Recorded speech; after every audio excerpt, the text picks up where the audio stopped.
She begged a stranger at a winter ball to pretend to be her husband, just long enough to walk away from a man she feared. He offered his arm without hesitation.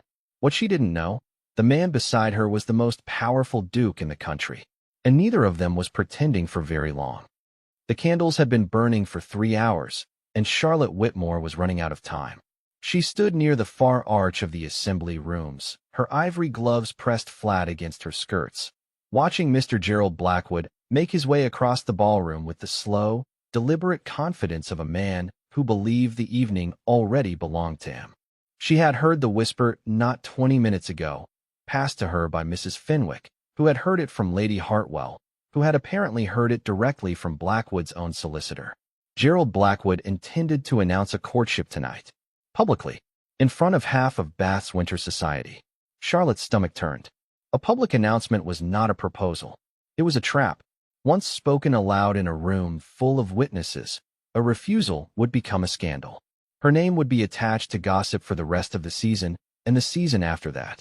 She was a woman of modest standing with a crumbling estate in Yorkshire and a mother whose health required careful management of every shilling. She could not afford a scandal. Blackwood knew that. That was precisely why he had chosen tonight. She looked toward the main entrance. Too far.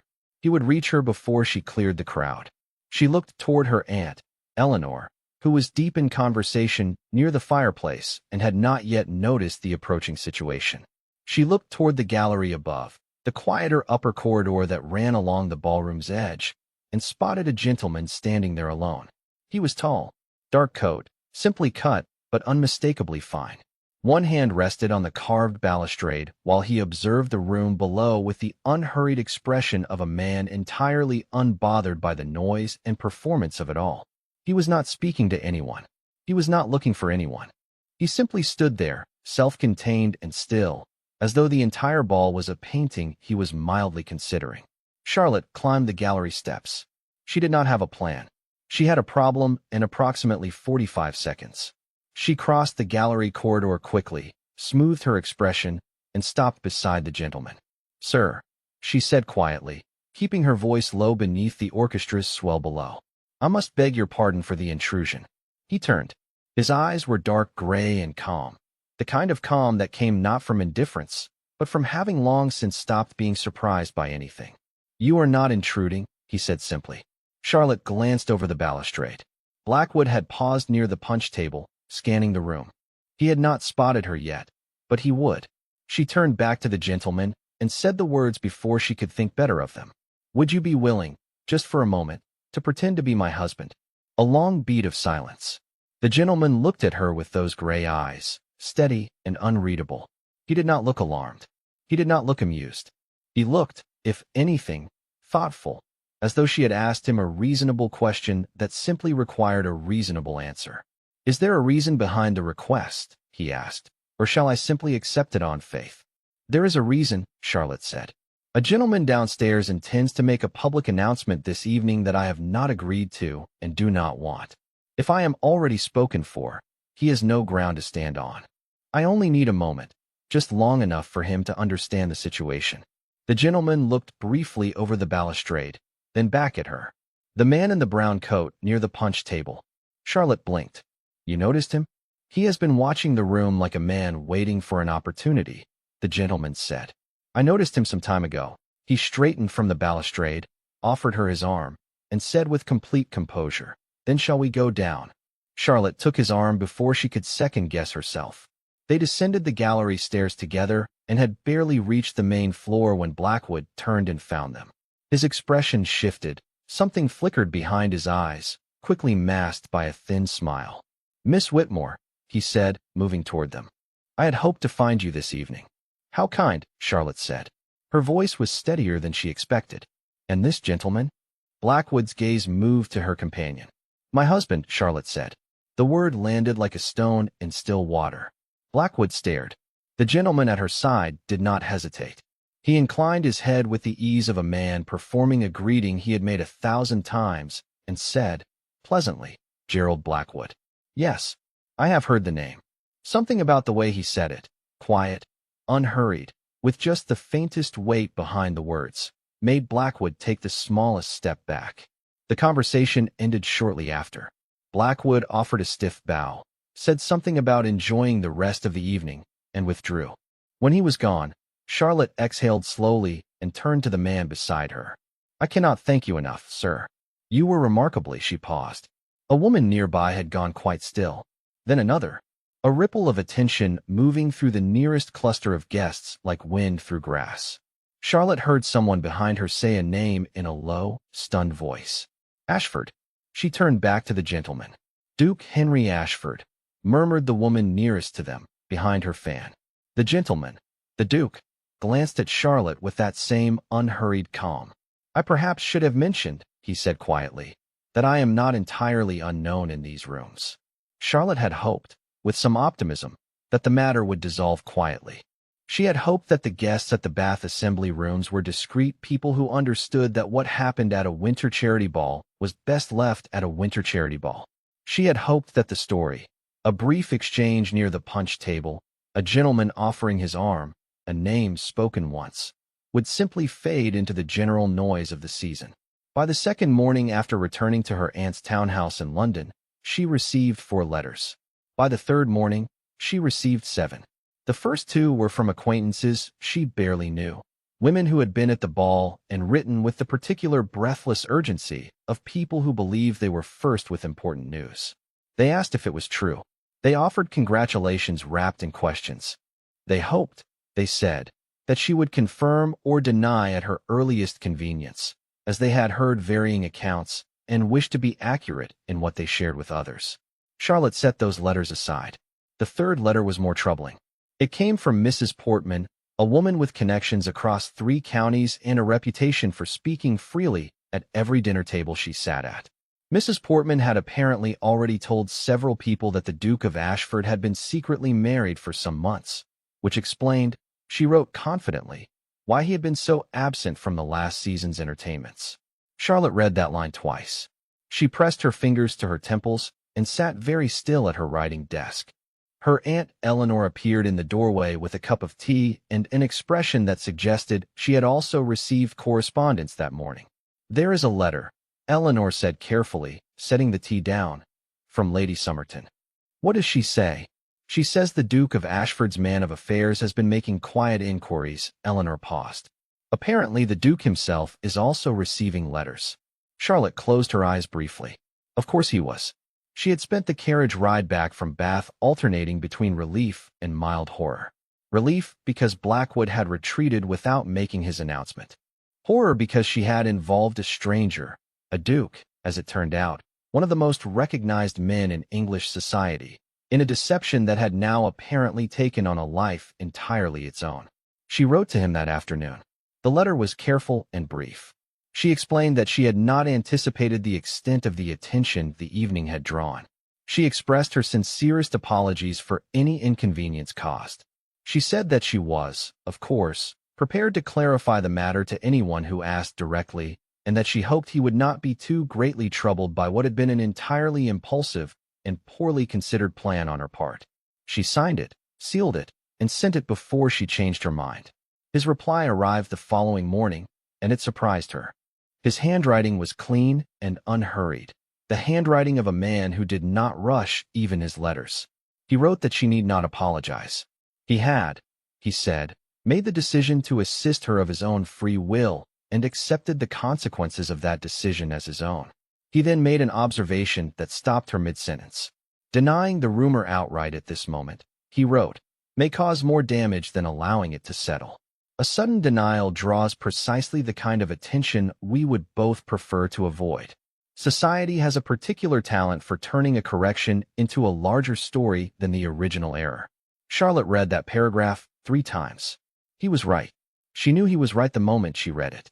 A public denial now, coming so quickly, so suddenly, would only confirm that something unusual had occurred at Bath. People would ask questions. Blackwood would resurface. The very situation she had tried to avoid would simply arrive wearing a different coat. His letter continued. If you are willing, I would suggest we allow the matter to rest quietly for a short period. No confirmation is needed, only the absence of a denial. Gossip, in my experience, requires fresh fuel. If none is provided, It tends to burn itself out within a fortnight. I ask only that you are comfortable with this arrangement and that you write to tell me so, frankly, if you are not. Charlotte set the letter down on her writing desk and looked out of the window at the gray London street below. She had walked into a ballroom 3 days ago as a woman with a single, immediate problem. She had walked out with something considerably more complicated.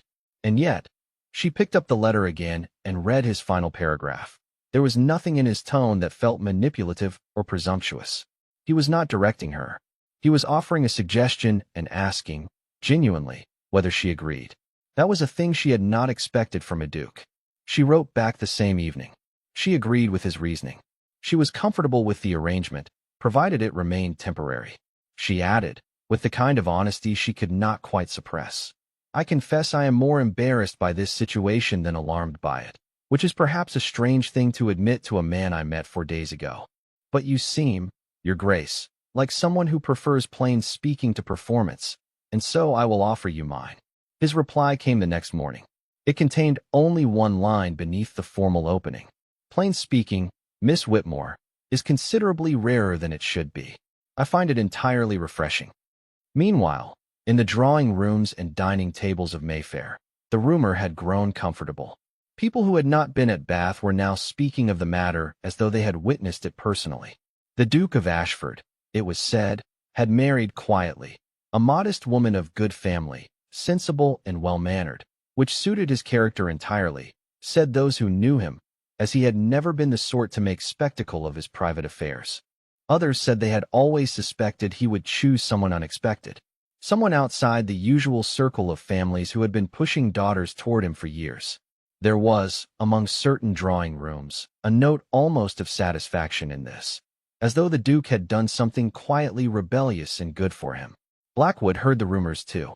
He sat in his club on St. James's Street on the 4th evening and listened to 2 men at the adjacent table speak of the Duke of Ashford's marriage with the easy confidence of people repeating established fact. He said nothing. He lifted his glass and stared at the fire and said absolutely nothing at all. But his jaw was tight. He had spent 3 months carefully positioning himself near Charlotte Whitmore. He had calculated the value of the Whitmore estate, surveyed the surrounding lands, and identified the weaknesses in her family's finances with the patience of a man who treated opportunity as a sport. He had chosen Bath deliberately. He had chosen that evening deliberately. And somehow, in the space of 10 minutes, it had all come apart. He set his glass down. He was not, by nature, a man who accepted the loss of something he had already decided was his. He would need to look more carefully. At the Duke. At the Whitmore estate. At whatever it was that Charlotte was so determined to protect. There was always, he told himself, another way. The invitation arrived on a Tuesday morning, written on cream paper so thick and fine that Eleanor turned it over twice in her hands before reading it aloud. A small musical evening. Ashford House, Mayfair. The following Thursday. The Duke of Ashford requested the company of Miss Charlotte Whitmore and her aunt, Mrs. Eleanor Greystone, at 7:30. Eleanor set the card down on the breakfast table and looked at her niece with an expression that contained several questions she was choosing, for the moment, not to ask. Charlotte poured her tea and said nothing for a moment. It is a practical decision, she said finally. Is it? Said Eleanor. If we are seen together, in a controlled setting, with a small number of guests, it allows society to observe the situation without turning it into theater. It is far better than rumor moving freely with nothing to anchor it. Eleanor picked up her own teacup.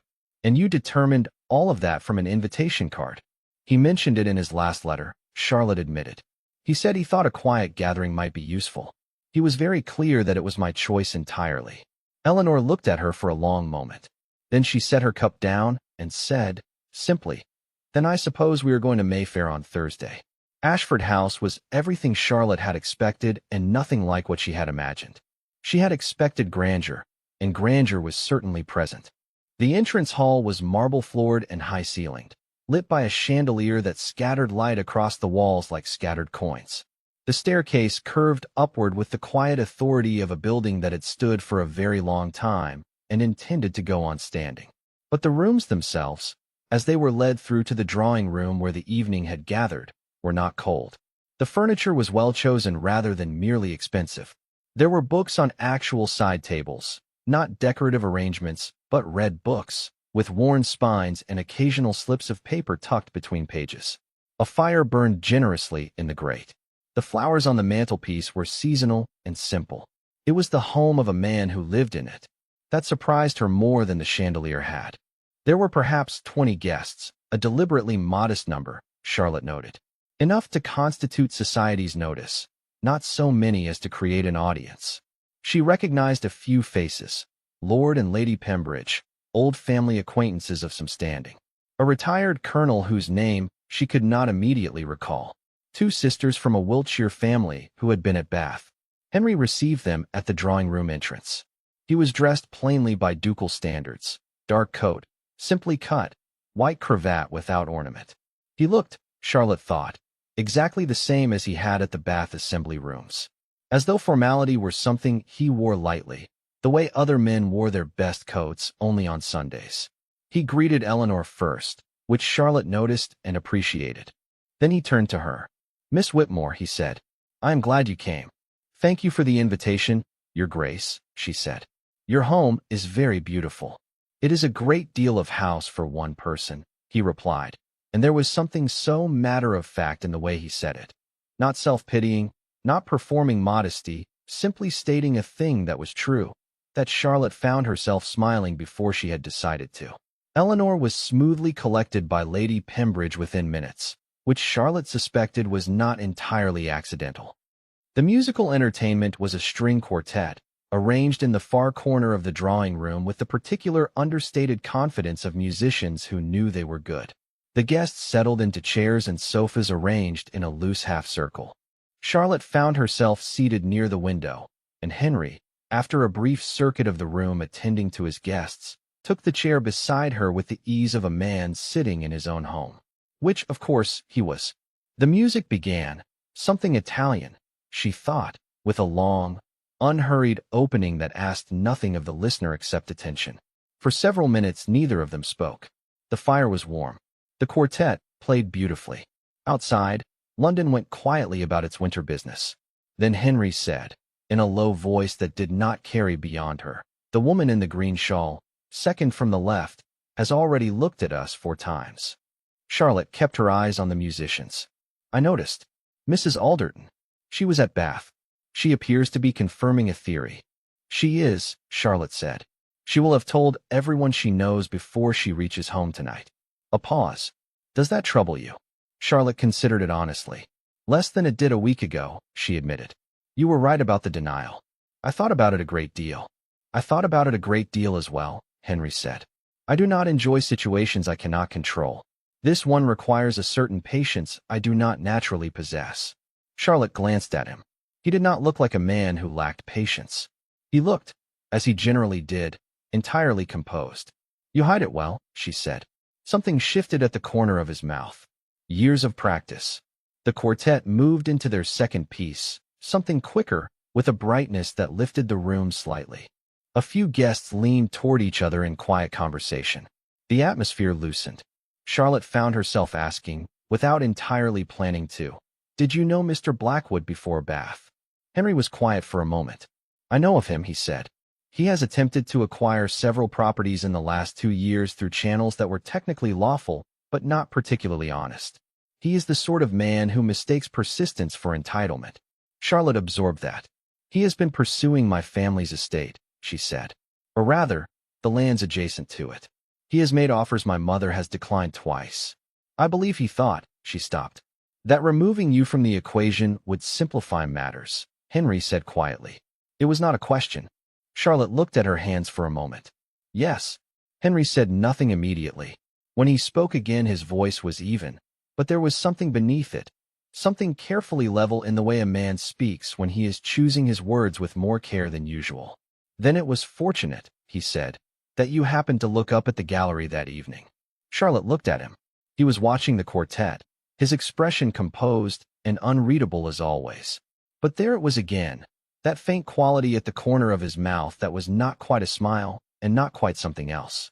It was, she realized, the expression of a man who found something genuinely worth noticing.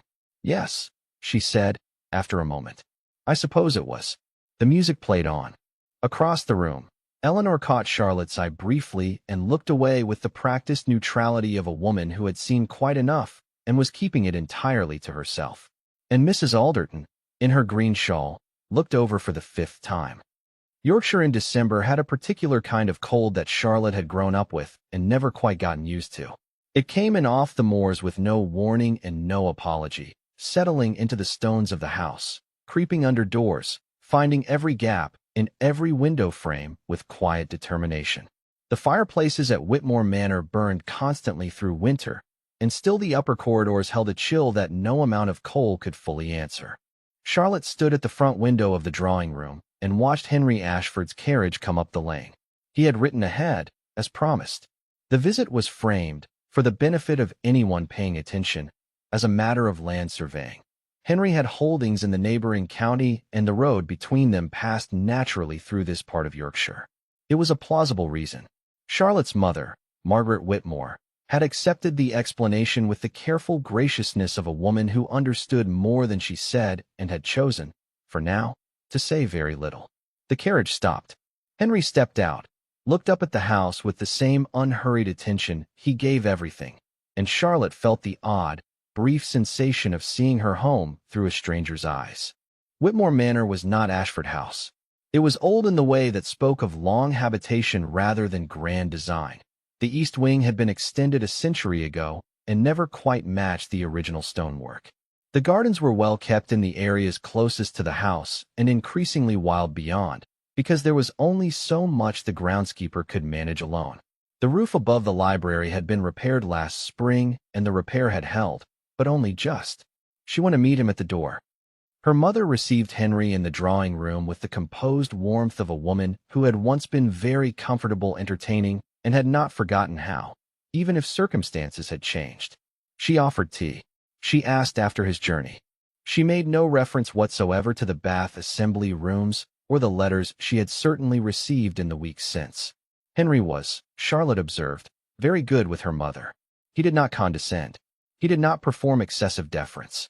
He spoke to Margaret Whitmore as one adult speaks to another, attentively, directly, without the slightly raised volume that some people unconsciously adopted around a woman of her age and uncertain health. Her mother, Charlotte noticed, relaxed within 10 minutes. After tea, Charlotte led him to the library. The Whitmore Library was the best room in the house and also, at present, something of a problem. 3 of the shelves along the far wall had been cleared to accommodate boxes of estate documents, decades of records, ledgers, correspondence, and legal papers that Charlotte had been attempting to organize since the previous summer. Her solicitor had recommended a full review of the estate's paperwork before any further decisions about the property were made. Charlotte had begun the task with good intentions and been quickly overwhelmed by the sheer volume of it. Henry stood in the doorway and looked at the stacked boxes with the expression of a man revising his afternoon. "I should have mentioned," Charlotte said, "that the records are not entirely sorted." "I can see that," he said, without criticism. He removed his coat, set it over the back of a chair, and said, "Where would you like to begin?" They began with the oldest boxes. Most of the early records were exactly what they appeared to be: household accounts, correspondence with tradesmen, records of crop yields from decades past. Henry worked methodically through one stack, while Charlotte worked through another, reading quickly and setting aside anything that seemed potentially relevant. An hour passed, then nearly 2. The fire in the library grate burned low and Charlotte added more coal without breaking her reading. Outside, the Yorkshire sky had gone the flat pewter gray that meant early dark. It was Henry who found it. He had been working through a box of documents from the 1790s, older than the rest, the paper brown at the edges and the ink faded in places to a pale ghost of itself. He went quiet in the particular way that meant he was reading something carefully. Charlotte looked up. "What is it?" He did not answer immediately. He read to the end of the page, then turned it over, then went back to the beginning. "Come and look at this," he said. She crossed the room and stood beside him. The document was a land conveyance, a formal legal record of property transfer, written in the dense, looping hand of a solicitor from 40 years past. Henry pointed to a paragraph midway down the page. Charlotte read it. Then she read it again. A parcel of woodland, some 60 acres bordering the eastern edge of the Whitmore estate, had been placed in a trust for the Whitmore family in 1791, following the death of Charlotte's maternal grandfather. The document was entirely clear. The land was Whitmore land. It had always been Whitmore land. That woodland, Charlotte said slowly. Blackwood has been logging it. Henry looked at her. You knew of the woodland? I knew timber had been taken from it. I was told it belonged to the Calverley estate, the family who sold to Blackwood 2 years ago. I had no reason to question it. She pressed her hand flat against the document. My solicitor never found this. Either it was misfiled, or, she stopped, or someone ensured it was not easily found, Henry said quietly. The words settled in the cold library air. Charlotte straightened. The woodland was not enormous, but 60 acres of managed timber was income, steady, reliable income of the kind that could clear a debt, repair a roof properly, maintain a house for years without the constant, grinding anxiety of wondering what next winter would bring. It was hope, a specific, legal, documentable hope. We will need to have this verified, Henry said. He was already scanning the other documents in the same box. If there is a conveyance, there should be corresponding records, a survey, perhaps. Correspondence between solicitors. There, Charlotte said, pulling a folded paper from beneath a household ledger. Her hands were not entirely steady. The survey, dated the same year. Boundaries clearly marked, witnessed, and signed. Henry looked at both documents together for a long moment. Then he said, with the careful composure of a man who did not want to raise expectations prematurely, "This is strong, Charlotte. This is very strong."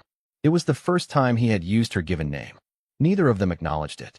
But it sat in the room between them, quiet and present, the way certain things do when they arrive before their moment. Outside, across the moor, on land that had belonged to her family for 40 years without anyone knowing it, the trees stood in the early dark, bare and patient, waiting for someone to finally come and claim them. Charlotte looked down at the document in her hands. She had come to Yorkshire to show a duke around a crumbling manor and buy herself a little time. She had not expected to find the thing that might save it. Rosehaven Manor in January was exactly the sort of house that made winter feel intentional. The Earl of Pemberton had opened his Hampshire estate for a full fortnight's gathering, the kind of extended country house party that existed, as far as Charlotte could tell, for the primary purpose of placing people in close proximity for long enough that they revealed themselves. There was hunting for the gentlemen in the mornings, riding and walking for those who preferred it, card games and music in the evenings, and a great deal of time in between that was structured only loosely enough to seem accidental. Charlotte had almost declined the invitation. It was Henry who had suggested, in his practical, unhurried way, that attending together would do more to stabilize their situation than any number of letters or carefully managed London appearances. A fortnight in the countryside, observed by a consistent group of guests in natural, unguarded circumstances, would settle the question of their supposed marriage more effectively than a season's worth of drawing-room visits. He was right, and she knew he was right, and she had still spent 2 evenings at her writing desk composing and abandoning 3 separate replies before finally writing a 4th that simply said yes. Eleanor had packed for them both with the quiet efficiency of a woman who had made her own assessment of the situation and intended to be helpful about it. They arrived on a bright, cold Thursday afternoon, the Hampshire countryside bare and silver under a January sky. The house was substantial and warm, full of the particular noise of a gathering already in progress. Voices carrying from the upper hall, a fire roaring in the entrance grate, a dog of indeterminate breed asleep across the doormat, with the absolute confidence of an animal that had long since decided this was its house. Lord Pemberton was a broad, cheerful man of 60 who welcomed his guests with the genuine pleasure of someone who simply enjoyed having people around. His wife, a sharply intelligent woman 10 years his junior, had already organized the room assignments, the meal arrangements, and the general schedule of the fortnight with the precision of a military campaign presented as casual hospitality. Charlotte and Henry were given adjoining rooms in the East Wing, which she had expected and which Henry received without comment. There were 14 guests in total. Charlotte knew several by sight, fewer well. The 2 Wiltshire sisters from Henry's musical evening were present, Miss Georgiana Holt and her younger sister Clara, who had apparently told their mother about Bath, and whose mother had apparently told everyone she knew. There was a young baronet named Sir Edmund Farley, recently returned from abroad, who had the sunburned, slightly restless look of a man still adjusting to English winters. And there was a Mrs. Caroline Vane, a widow of perhaps 35, elegant and composed, who had known Henry for some years and who greeted him with the easy familiarity of old acquaintance. Charlotte noticed Mrs. Vane. She noticed her notice Henry. And she noticed, with a small internal admission she did not particularly examine, that she found this mildly irritating. The first 3 days passed in a rhythm that felt, despite everything, genuinely pleasant. Morning rides across the Hampshire fields, the ground frozen hard, the horse's breath clouding in the cold air, the sky enormous and pale above the bare hedgerows. Henry rode well, with the relaxed competence of a man who had been riding since childhood and never needed to think about it. Charlotte rode beside him and they talked, about the documents from the Whitmore Library, about the next steps with her solicitor, about the land and what recovering it might mean for the estate. But not always about practical things. On the second morning, when the rest of the party had turned back early due to the cold, they rode on a little longer along a lane that ran beside a frozen stream, and somehow the conversation turned to books. Henry, it emerged, had read a great deal and held opinions about what he had read with the quiet firmness of a man who had thought about them properly. Charlotte disagreed with him on 2 points and said so directly, and he listened to her arguments with genuine attention and then said, "You may be right about the first. You are certainly wrong about the second." She had laughed. It surprised her. It seemed to surprise him too, slightly. Afternoons brought walking in the walled garden, which had been left deliberately wild through winter and had a particular frost-silvered beauty for it.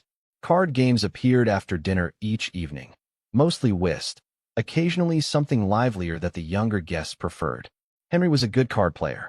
He gave nothing away and he watched everything, and Charlotte, sitting across the table from him on the third evening, found herself wondering how much of what he showed the world was the whole of him and how much was simply the part he had decided was appropriate to show.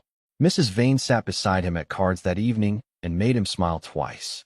Charlotte won the hand and did not find this as satisfying as she might have. It was on the 5th day that something shifted. The afternoon had turned gray and cold enough to keep everyone indoors. Someone had suggested charades, which had collapsed cheerfully into conversation, which had drifted by some natural gravity into smaller groups scattered across the large drawing room. Charlotte found herself on the window seat with a cup of tea gone lukewarm, and Henry came and sat at the other end of it with his own cup and no particular pretense of having a reason.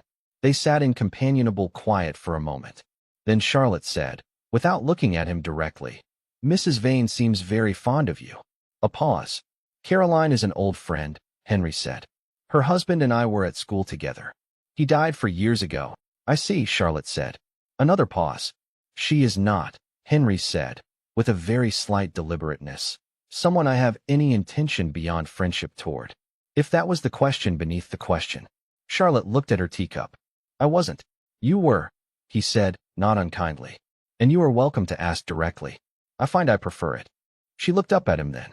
He was watching her with those steady gray eyes, not amused, not superior, simply attentive, in the way he always was, as though what she said and what she meant both deserved equal consideration. "Is this still pretending?" she asked. The question came out quieter than she intended. Henry was still for a moment. Outside, the January wind moved through the bare garden. "I find," he said carefully, "that I have to remind myself less frequently that it is." The fire crackled in the grate. Across the room, Georgiana Holt said something that made her sister laugh. The normal noise of the afternoon continued entirely around them. Charlotte looked back at her teacup. The warmth she felt had nothing to do with the fire. What none of them knew was that 2 days earlier, in a London solicitor's office on Chancery Lane, Gerald Blackwood had filed a formal challenge to the Whitmore land claim. He had found someone willing to argue, in writing, that the 1791 conveyance document was improperly witnessed. The countryside was pleasant. The gardens were beautiful. But the battle, it turned out, had already begun. The letter from Charlotte's solicitor arrived on a Wednesday morning and managed, in the space of 2 pages, to undo most of the quiet optimism Charlotte, had been carefully building since Yorkshire. Mr. Aldous Fitch, a small, precise man who had handled Whitmore family affairs for 11 years and communicated exclusively in measured, cautious language, had written with the particular tone he reserved for situations that were serious but not yet catastrophic. The challenge to the land claim had been formally lodged. The argument being made was narrow, but not without some legal standing. The 1791 conveyance document, Blackwood's hired solicitor was contending, bore the signature of only one witness, where proper conveyance law at the time required two. Charlotte read the letter at the breakfast table. Then she read it again. Eleanor watched her from across the table and said nothing until Charlotte set it down. "How bad?" Eleanor asked. "The document itself is sound," Charlotte said. "Mr. Fitch believes the conveyance is genuine. The question is whether it was properly executed. He says there may be a second record, a corresponding parish document that would have been filed separately at the time of the original transfer. If it exists and bears the correct signatures, Blackwood's challenge falls apart entirely. And if it does not exist," Charlotte folded the letter carefully along its original crease, "then the matter becomes considerably more complicated. Mr. Fitch had written that his initial inquiries suggested the parish record, if it existed at all, would most likely be held in the archive of a village church in Sussex, the parish that had covered the Whitmore family's original land transactions in the 1790s before the boundaries were redrawn. He had written to the parish clerk but had received no reply. He strongly recommended, given the time-sensitive nature of Blackwood's challenge, that someone make a personal visit. Charlotte wrote to Henry the same afternoon. His reply came the next morning, which meant he had replied within hours of receiving her letter, something she noted and did not quite let herself think about too carefully. He would meet her in Brighton. He had business in the south in any case. They would travel to the Sussex village together. He had also, his letter mentioned almost as an aside, already made inquiries through his own channels about the parish in question. The clerk was elderly and kept irregular hours, but the archive itself was reportedly intact. Charlotte read that last part twice. He had already made inquiries. Before she had even asked. She did not know precisely what to do with that information, so she put on her coat and went to tell Eleanor to begin packing. Brighton in early spring was caught between seasons. The sea was still the deep, restless gray of winter, the waves coming in with a heaviness that had not yet softened into summer ease. The promenade was quiet compared to its high-season self. A few hardy souls walking against the wind, a handful of carriages moving along the seafront road, the bathing machines pulled well above the tide line and largely unused. Charlotte had been to Brighton twice before, both times in summer, when it was crowded and bright and slightly overwhelming. She had not seen it like this, stripped of its season, honest in its cold beauty, the Regency terraces facing the water with a kind of patient dignity. Henry was waiting at the inn where they had arranged to meet, standing outside with his usual composure and apparently unbothered by the wind coming off the water, which Charlotte found either admirable or mildly unreasonable. "How was the journey?" he asked. "Long," she said. "Cold. The road through Lewes needs attention." "It always has," he said. He looked at her with the brief, careful attention he gave her whenever they had been apart for a few days, as though checking that everything was as it should be. Then he offered his arm and said, "Mr. Fitch is inside. He arrived this morning." The meeting with Aldous Fitch took place in a private sitting room at the inn, with tea that nobody drank and a fire that everyone was grateful for. Fitch spread his papers on the table with the organized anxiety of a man who had spent a career managing other people's crises and had never entirely gotten used to it. He walked them through the challenge again in careful detail. The core of it was this. Blackwood's solicitor had obtained a copy of the 1791 conveyance and identified what appeared to be a single witness signature where two had been legally required. If that was the extent of the documentation, the conveyance could be argued as improperly executed, not fraudulent, but technically deficient in a way that a court might use to question its standing. However, Fitch said, and Charlotte caught the weight he put on that word, conveyances of this type in that period were routinely accompanied by a parish filing, a separate record, held by the local church, that documented the transfer independently. If that record exists and is properly witnessed, then the challenge has nothing to stand on, Henry said. "Precisely, Your Grace." Fitch looked at his papers. The difficulty is that I cannot confirm the record exists without examining the archive personally. My letter to the parish went unanswered. The clerk, I am told, is a Mr. Abbott. He is in his 80s and not, by all accounts, a man who responds promptly to correspondence. Then we go to the archive, Charlotte said. Fitch looked mildly pained, in the way of a man who preferred resolution by letter. The village is some 12 miles east of here. The roads in that direction are. We will manage the roads, Henry said. They set out the following morning in Henry's carriage, the Sussex countryside rolling past in the pale early light, bare fields, dark hedgerows, the occasional farmhouse sending smoke straight up into the still cold air. Charlotte sat across from Henry and watched the landscape and thought about the document and what it would mean if it was not there. You are quiet, Henry said. I am thinking. About the archive. About what happens if there is nothing in it. She looked at him directly.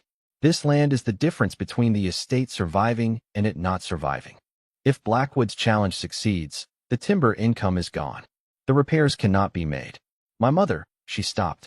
I am trying not to think too far ahead. Then don't, Henry said, not dismissively, with the specific quiet firmness of a man who understood that catastrophizing before the facts were known served no one. We go to the archive. We look. We find what is there or we find what is not there, and then we make decisions based on what is true rather than what we are afraid of. Charlotte looked at him for a moment. Is that how you manage things? Simply refuse to worry until there is something definite to worry about. I worry constantly, he said, with perfect seriousness. I have simply had considerable practice at not showing it. The carriage rolled on through the Sussex morning. Somewhere ahead, in a cold stone church in a village neither of them had ever visited, an old record either existed or it did not. Everything, at this particular moment, depended entirely on which. The village of Ashpen was the kind of place that time had treated gently by largely leaving it alone. A single road ran through its center, flanked by a row of stone cottages with low doors and small windows, a coaching inn that had seen better decades, and a village green where two elderly men sat on a bench despite the cold with the patient stillness of people who had nowhere particular to be and had made their peace with that entirely. The church sat at the far end of the road, separated from the last cottage by a churchyard where the oldest headstones had sunk at quiet angles into the grass. The building itself was small and very old. Norman archway above the door, walls the color of old bone, a squat tower with a weather vane that had been pointing resolutely southeast for as long as anyone in Ashben could apparently remember. Henry's carriage stopped at the churchyard gate. Charlotte stepped out and stood for a moment looking at the church. Somewhere inside those walls, in whatever the parish kept its oldest records, was either the answer they needed or the absence of one. Ready? Henry said, coming to stand beside her. Yes, she said. She was not entirely sure that was true. Mr. Abbott, the parish clerk, was discovered after 10 minutes of knocking, first at the church door, then at the vestry door around the side, then at a small cottage adjacent to the churchyard wall that turned out to be where he actually lived. He was a very small, very old man with white hair that stood at various independent angles and the slightly bewildered expression of someone interrupted mid-thought. He held the door open and looked at them both with cloudy but sharp eyes. Henry explained their purpose with quiet clarity. They were looking for a land record from 1791, a parish filing accompanying a conveyance document for the Whitmore family estate. Mr. Abbott looked at them for a long moment. Then he said, Whitmore, Yorkshire family.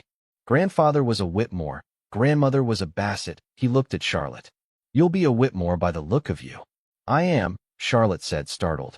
Your grandfather wrote to this parish twice, Mr. Abbott said, with the certainty of a man whose memory for paperwork was apparently far stronger than his memory for recent events. Come in then.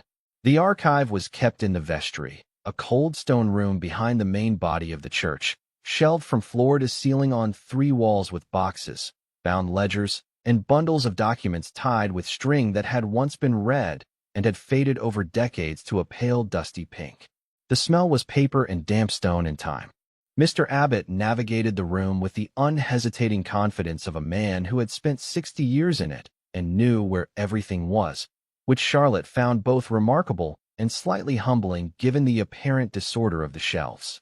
He pulled a box from the 3rd shelf on the left wall, a plain wooden box, unlabeled, that he set on the vestry table with a thud that sent a small cloud of dust into the cold air. 1789 to 1794, he said. Land transactions, that period. He lifted the lid and stepped back. Henry and Charlotte stood on either side of the box and began. The documents inside were loose and ordered only by approximate year. Folded papers, some brittle at the edges, written in 3 or 4 different hands of varying legibility. Charlotte worked through them carefully, unfolding each one fully, reading the opening lines, refolding and setting aside. Henry worked through the other side of the box with the methodical patience she had come to recognize as one of the things about him she relied on without having consciously decided to. Outside the vestry window, high and narrow and admitting very little of the pale March light, the churchyard was still and gray. 20 minutes passed. Charlotte's fingers were cold and her back had begun to ache from bending over the table. She was 3/4 through her half of the box and had found nothing relevant. She picked up the next document. It was folded into quarters and slightly damp at one corner where something had, at some point in the last century, briefly gotten wet and then dried. The paper was thicker than most of the others, better quality, the kind used for formal legal filing rather than ordinary correspondence. She unfolded it. At the top of the page, in the formal looping hand of a professional clerk, were the words, Parish Record of Land Conveyance. Whitmore Estate, Yorkshire. Executed this 14th day of March, 1791. Charlotte stopped breathing for a moment. Henry, she said. He looked up immediately. She turned the document toward him and pointed to the bottom of the page. 2 witness signatures. Both dated. Both clear. Henry read it in full silence. Then he read it again. He set it flat on the vestry table and stood looking at it with the careful expression of a man who had learned not to celebrate before he was certain. Both signatures, he said. Both signatures, Charlotte confirmed. Dated correctly. Parish stamp present, he looked up. Blackwood's argument is that the original conveyance had only one witness. This parish record, filed independently on the same date, carries 2. Filed with this church. Completely separate from the estate documents. He cannot have known it existed, Charlotte said. He challenged the conveyance because he assumed the only copy was the one in our library box. He never thought to look here. Henry was quiet for a moment. Then, Mr. Abbott. The old clerk looked up from the corner where he had settled into a chair with the patience of a man who had waited out many such searches. This document, Henry said. Has anyone else made inquiries about records from this period in recent months? Mr. Abbott thought about it with unhurried consideration. One man, perhaps 6 weeks ago, asked about land records generally. I told him the archive was not open for casual inspection. He paused. He did not seem pleased. Charlotte and Henry looked at each other. Blackwood had looked. He had been turned away before he found it. He had filed his legal challenge believing the parish record either did not exist or was inaccessible. He had been wrong on both counts by the width of one box on the 3rd shelf of a cold vestry in a village he had apparently underestimated. Charlotte looked down at the document. 60 acres of woodland. Her mother's health. The east wing roof. The groundskeeper's wages. The accumulated, specific weight of everything that keeping Whitmore Manor standing actually meant. All of it resting, for the past several months, on a piece of paper in a wooden box that no one had opened in 40 years. She pressed her hand flat against it. Henry watched her. It is over, he said quietly. Fitch takes this to the court. The challenge is answered. The land is yours. Charlotte nodded. She found, to her mild embarrassment, that she could not immediately speak. Henry did not try to fill the silence. He simply stood beside her in the cold vestry while she collected herself, which was, she thought, exactly the right thing to do. After a moment she straightened. We should get this to Mr. Fitch today, she said. Yes, Henry agreed. And then, she stopped. They both understood what came after the and then. The land was secure. The reason for maintaining their arrangement was gone. Everything that had required them to keep up the pretense, the rumor management, the careful appearances, the letters and visits and shared purpose, had just been resolved in a cold vestry in a village neither of them had ever visited before today. The walk back through the churchyard was quiet. The weather vane above the tower pointed southeast, as it always did. And somewhere between the vestry door and the churchyard gate, without either of them saying a word about it, The question of what happened next moved from the background of everything to the very front. The Harrington Ball was the kind of event that London's social season built itself around. It was held every spring in the Harrington family's Grosvenor Square townhouse, which was large enough to accommodate 300 guests without anyone feeling crowded, and decorated each year with the kind of understated extravagance that required considerable effort to appear effortless. The invitation list was curated with the precision of a document that would be studied and discussed for weeks before the evening and weeks after it. Charlotte had received her invitation on a Tuesday morning and had sat with it in her hand for a long time before putting it down. She knew what the evening meant. Henry had written to her, carefully and directly as he always did, explaining his thinking. A month had passed since Sussex. The land challenge had been formally withdrawn. Mr. Fitch had delivered the parish record to the court with quiet satisfaction, and Blackwood's solicitor had folded within a week, as men do when the ground they were standing on turns out not to exist. The Whitmore woodland was legally, unambiguously, entirely the family's. The pretense had no more practical purpose. Henry had written that he believed the most honest and dignified path forward was a public clarification, not a dramatic announcement, but a quiet, direct acknowledgement, made at an event where the right people were present, that no marriage had ever taken place. He would handle it plainly. He would ensure Charlotte was not made to feel the weight of it alone. He had also written, and this was the line she had read several times, "Whatever you decide about the evening, I want you to know that nothing that has passed between us these last months has felt, to me, like pretense. I am not certain what the right word for it is, but it is not that." Charlotte had folded that letter and placed it in the drawer of her writing desk rather than with her general correspondence. She had not replied to that particular paragraph. She had not known what to say. The evening was everything a spring ball should be. The Harrington house was lit from ground floor to roofline, warm golden lights spilling from every window onto the Grosvenor Square pavement below.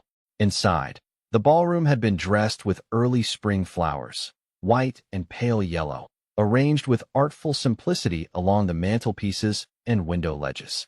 The orchestra was excellent.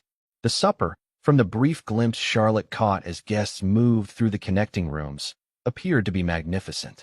She arrived with Eleanor, wearing a gown of deep blue silk that her aunt had insisted upon and which Charlotte had agreed to partly because she was tired of arguing about it, and partly because she knew, privately, that Eleanor was right. Henry found her within 10 minutes of her arrival. He always did, she had noticed, not obtrusively, not with any appearance of searching, but with the quiet purposefulness of a man who knew where he was going. He looked at her for a moment before saying anything. "You look very well," he said. "Thank you," she said. "You look exactly the same as always." Something moved at the corner of his mouth. "I shall take that as a compliment." It was meant as one.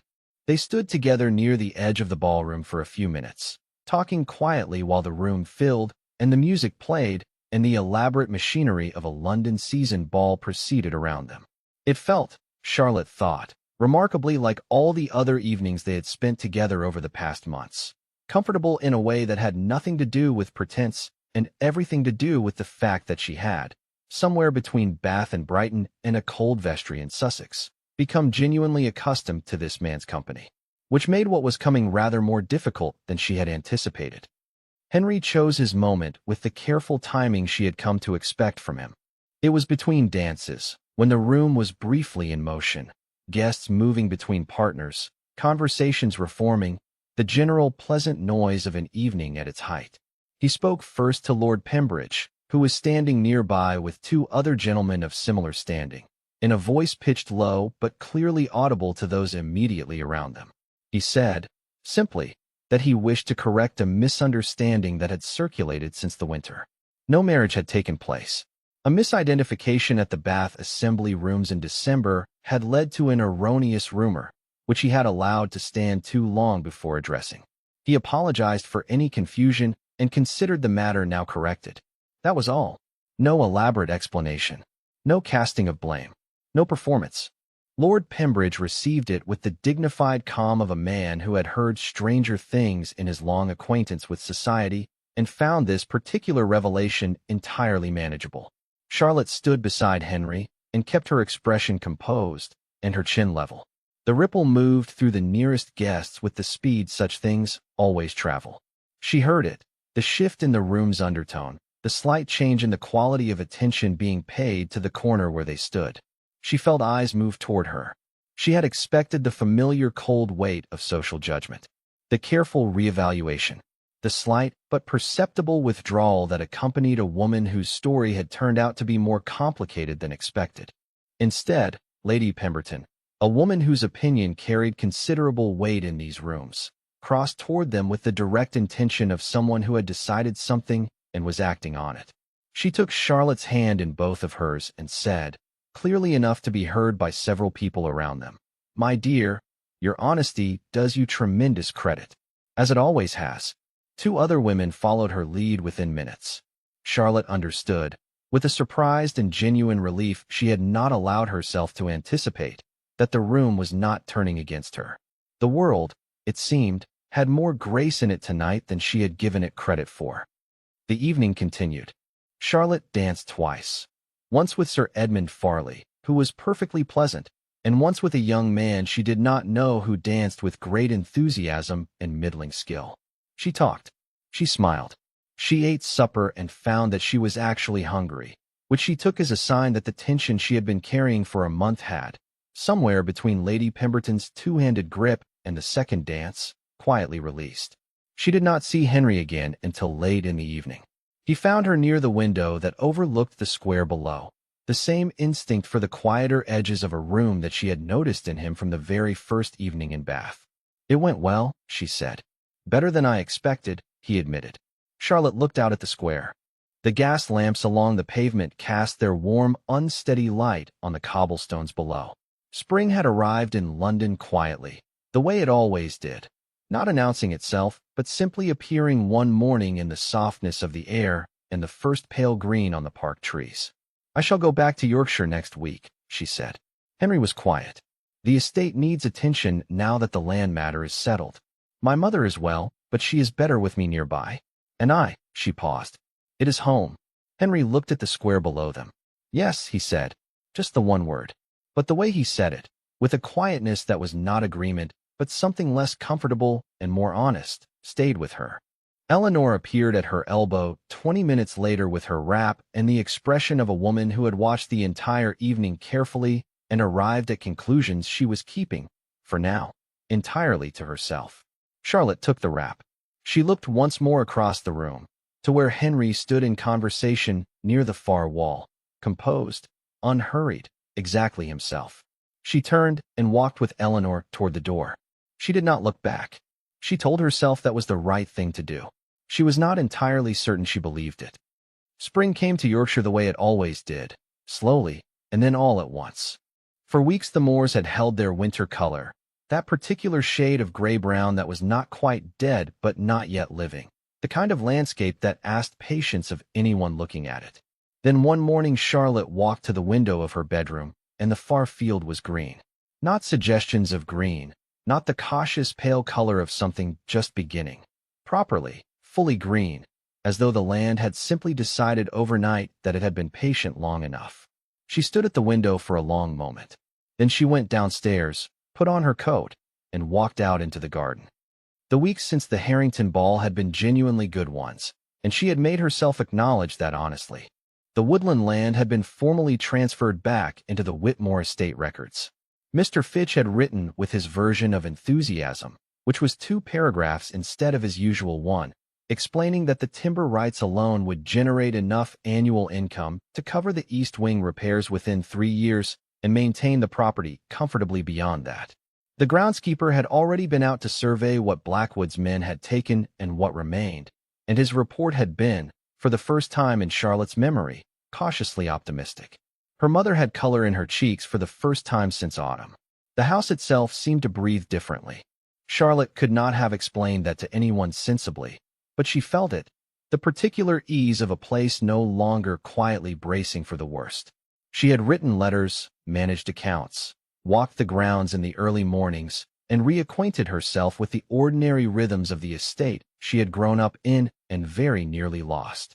It was good work, grounding work, and yet, there were moments, at her writing desk in the evenings, or in the library where the now organized boxes sat in their proper order, or simply walking the garden path in the early light, when the quiet felt different from the quiet she had known before December.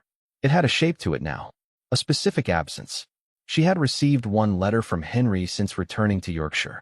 It was brief. He asked after her mother's health and the progress of the estate repairs. He mentioned that Mr. Fitch had sent him a copy of the final land transfer confirmation, which he had been glad to receive. He said he hoped Yorkshire was treating her well. He did not mention London. He did not mention the ball, or the window overlooking Grosvenor Square, or what had been said and not said in the last minutes of that evening. Charlotte had written back in kind, brief, warm, practical. She had reported on her mother and the repairs and the groundskeeper's survey. She had not mentioned the absence either. She had posted the letter and then sat at her writing desk for a while afterward, doing nothing in particular. She was in the garden on a Thursday morning, examining the first of the rose beds with the specific attention of someone who has discovered that physical tasks are useful things when one's thoughts are not cooperating, when she heard the sound of a carriage on the lane. She straightened. She told herself it could be anyone. Mr. Fitch, perhaps, with further paperwork. The Calverley solicitor regarding the boundary adjustment. A dozen reasonable explanations arranged themselves in her mind with the slightly desperate helpfulness of thoughts that knew they were not quite believed. The carriage came through the gate. It was Henry's.